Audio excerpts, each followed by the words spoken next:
आज सकाळी सकाळी झालेला पाऊस आणि हा चिमण्यांचा किलबिलाट.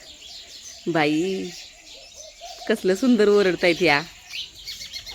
भांडण करतायत बहुतेक. का भांडण चालू आहे काय विषय कळला नाही पण.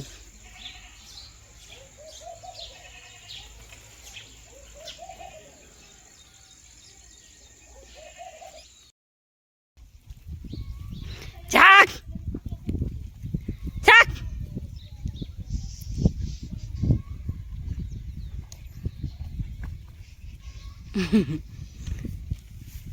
तो तिकडे उभ्या दोघी. इकडे कुठं चाला त्यांना बघायला. पाऊस पडला होता.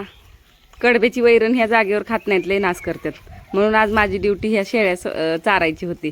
आणि ह्यांना शेळ्या राखायला नेले की आमचा शेरू असतो बरं का सोबत राखणीला. चारून झाल्यावर म्हणलं आता बांधून टाकते. बांधलं आणि घरातल्या कामाला नादी लागली. घराच्या पुढंच बांधलेल्या होत्या.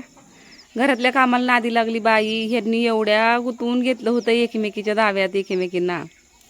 ती सोडायलाच किती वेळ गेला माझा. लय नाटके असतात बरं का ह्यांची. दोघीच आहेत म्हणून जरा जास्तच लाड होतोय ह्यांचा. आणि बाहेरून सोडलं की ह्यांना घरात जायचं असतं गहू खायला. घरात गहू असतात ना, एक गोण आहे घरात गव्हाची, त्या गोणीकडे पळतात. नाहीतर मग वट्यावर पेंडीची पोतं ठेवलेलं असते, त्या पेंडीच्या पोत्याकडे पळालेले असतात.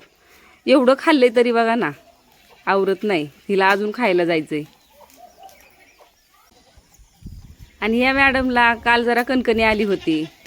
आजारी येत मॅडम म्हणून लांबून बांधलं तर दुसऱ्यांच्या रेडीमध्ये हिने पाय गुतवून घेतला.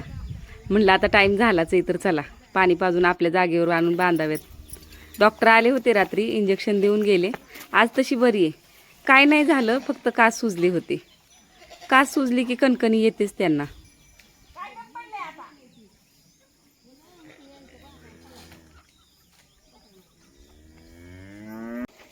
चौधरी साहेब बांधायला असले ना की यांची एवढी नाटकं नसतात. आणि मी यांच्या मनासारखं होऊन देते ना म्हणून ह्या मला मागं मागं ओढतात. सगळ्या तसल्याच बरं का माझ्या लेकी.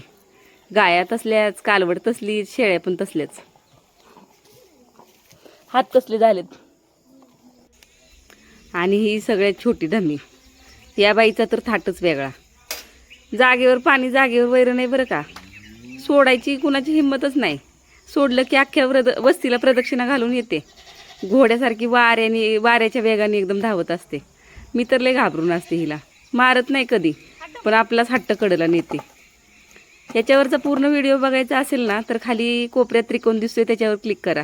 आणि व्हिडिओ कसा वाटला कमेंटमध्ये नक्की सांगा बरं का.